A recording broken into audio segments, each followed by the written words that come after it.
आज हेलो बच्चों, आज आम पढ़ा भूगोलर सेकेंड अध्याय कौन अच्छी सेकेंड अध्याय अच्छी जैव संबल।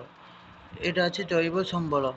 से जैव संबल पढ़ा आम जानी ना जैव संबल कौन ना जैव मो पाखे नोट अच्छी मुझे तुमको नोट पठेदेमी। जैव संबल होता मन रख यहाँ जैव संबल कहने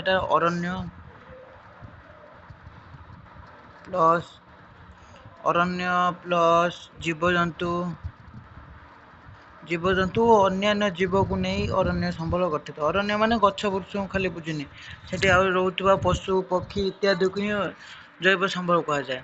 तापर लिखाई तुम्हें जानिछ कि लिखाई आम प्रथम जिते आम पढ़ी आमको मंड माने संबल को केते भार व्यक्त कराइला आम आगुरी जानते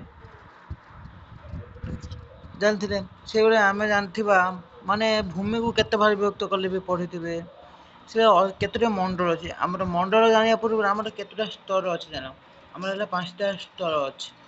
स्तर 5टा स्तर अच्छे। ट्रापोस्फियर जान तो, ट्रटोस्फियर, मेसोस्फियर, थर्मोस्फियर, एकोस्फियर एटा जान तो सब सेटा ही से सब ही कहूँ क्यों क्यों स्तर अच्छी।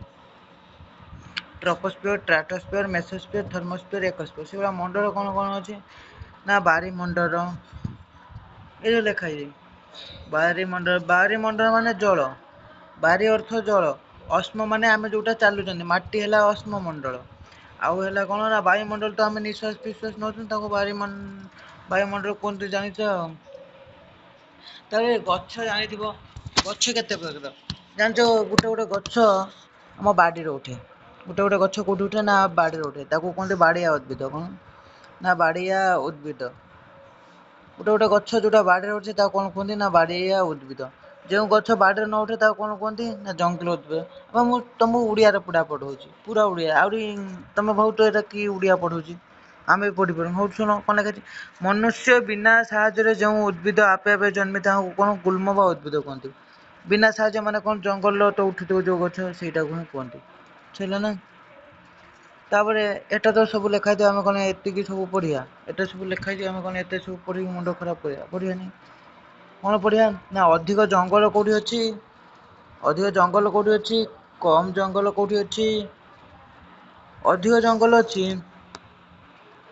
जूम कर देखा हम अधिक जंगल अच्छे आमर कौटी ना आंध्र प्रदेश। फास्ट देखिए आंध्र प्रदेश अधिक गुल्म माने कंटा गछ अधिक कौटी देखा जाए। आंध्र प्रदेश कंटा गछ अधिक देखा जाए। कंटा गछ अधिक देखा जाए जो गुल्म कौच। हरियाणा सर्वनिम्न गछ देखा जाए माने गछ उद्भिद हरियाणा सब सर्वनिम्न। आ मध्य प्रदेश रे सबुठ अधिक गछ देखा जाए। अधिक गछ कौटी देखा जाए मध्य प्रदेश रे अधिक गछ मध्य प्रदेश रे कम गछ कौटी देखा जाए हरियाणा रे। आंध्र प्रदेश कौन देखा जाए ना अधिक गुल्म। गुल्म माने कंटा गछ देखा जाए। आम जानते इंग्रेज माने आमको शासन करते से जो 3 इंग्रेज माने जो आमको शासन करते समय अरण्य को 3 भाग विभक्त कर केते भाग 3 भाग कौन कौन ना संरक्षित सुरक्षित आउ अवर्गीकृत अरण्य। कौन ना संरक्षित सुरक्षित अवर्गीकृत अरण्य। आउ थे कौन शुण संरक्षित सुरक्षित अवर्गीकृत अरण्य है से जो संरक्षित सुरक्षित अवर्गीकृत संरक्षित अरण्य हूँ कौन ना जो अरण्य है मुंडी जोटा आम घर जो कहना मुंडी मुंडी हेले गवर्नमेंट थी गवर्नमेंट मुंडी हेले गवर्नमेंट से कौन ना पशु चारण करने को दिज्व नहीं। आउ चाषबास करने माने जो काठ फाट आने दिज्व ना। मुंडी किए थी ना गवर्नमेंट थी चाष करने दिज्व ना माने कौन माने धर तुम जंगल एरिया लोक तुम जंगल एरिया लोक जो संरक्षित अरण्य इंग्रेज सरकार पाखे रोला से जंगल तुम काठ फाट आने को जापर ना कि गाई फाई चरई पार ना। सुरक्षित अरण्य कौन हेड तो सरकार रोते कि से अरण्य तुम काठ आनी पार गाई गोरु चरई पार। अवर्गीकृत अरण्य कौन एटी तुम कि चरई पार ना माने सरी अवर्गीकृत भूल करनी जोटा कहते मुक्त अरण्य से तुम सबकि चरई पार कि पशु पक्षी की चरई पार तुम जहाँ भी चरई पार। तापर से तो गला इंग्रेज शासन करते जो भारत सरकार आइले ସେଟା ଗୋଟେ ରାଜ୍ୟ ଅରଣ୍ୟ ଗୋଷ୍ଠୀଗତ ବେସରକାରୀ ଗୋଟେ ଗୋଟେ ୱାର୍ଡ ଶୁଣ ଏ ସବୁ କେତେ ପ୍ରତିଶତ କିଛି ଆବଶ୍ୟକ ନାହିଁ କେତେ ଶତାଂଶ ବା ପ୍ରତିଶତ ଗୋଟେ ଗୋଟେ ୱାର୍ଡର କହୁଛି ଶୁଣ ରାଜ୍ୟ ଅରଣ୍ୟ ମାନେ ରାଜ୍ୟ ରହେ ବୁଝେଇଲା ସଇଲା ଗୋଷ୍ଠୀଗତ ହେଲେ ଅରଣ୍ୟ କଣ ମାନେ ମୁଁ ରହିନି ମୋ ସାଙ୍ଗ ରହିଲେ ତା ସାଙ୍ଗ ରହିଲେ ମାନେ 4-5 ଜଣ ମିଶିକି ଯୋଉଟା କନୁ ସେଟା ହେଲା ଗୋଷ୍ଠୀଗତ ଅରଣ୍ୟ ବୁଝିଲ 4-5 ଜଣ ଯୋଉଟା ମିଶିକି ଯୋଉ ଅରଣ୍ୟଟା କରିମୁ ସେଟା ହେଲା ଗୋଷ୍ଠୀଗତ ଅରଣ୍ୟ ପରେ କଟିଗଲା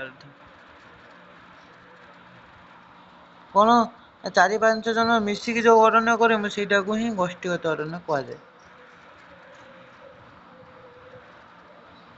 ଚେଞ୍ଜ କରିଦବା ବୁଝିଲେ କି ତାପରେ ହେଲା କ୍ରାନ୍ତୀୟ ଆଦ୍ର ଚିରହରିତ ଅରଣ୍ୟ ଏଇସବୁ କ୍ରାନ୍ତୀୟ ଆଦ୍ର ଚିରହରିତ ପର୍ଣ୍ଣ ଚିରହରିତ ଏଟା ଆବଶ୍ୟକତା ନାହିଁ ତମେ ଖାଲି ଏତିକି ମନେ ରଖ ଅଧିକ ବର୍ଷା କୋଉଠି ହୁଏ ନା କ୍ରାନ୍ତୀୟ ଆଦ୍ର ଚିରହରିତ ଅରଣ୍ୟ କେତେ ନା 250 ସେମିରୁ ଅଧିକ ବର୍ଷା ହୁଏ ଏର ଅପସନ ଥିବ କେତେ କେଉଁଠାରେ ଅଧିକ ବର୍ଷା ହୁଏ ନା ସରି କ୍ରାନ୍ତୀୟ ଚିରହରିତ ଅରଣ୍ୟରେ କେତେ ବର୍ଷା ହୁଏ 200 ଲେଖା ହେଇଥିବ ଗୋଟେ 250 3 ଆଉ ତା ତଳୁ 250 ତଳକୁ ସବୁ ଲେଖା ହେଇଥିବ ସେଇଟାକୁ ହିଁ ଆମେ କହିବା କ୍ରାନ୍ତୀୟ ଆଦ୍ର ଚିରହରିତ ଅରଣ୍ୟ ଓକେ ନା ଫାଇନ୍ ଓକେ ତାପରେ ଏଟାର ସବୁ ଏତେ ପଢିବା ଆବଶ୍ୟକତା ନାହିଁ କଣ ପଢିବା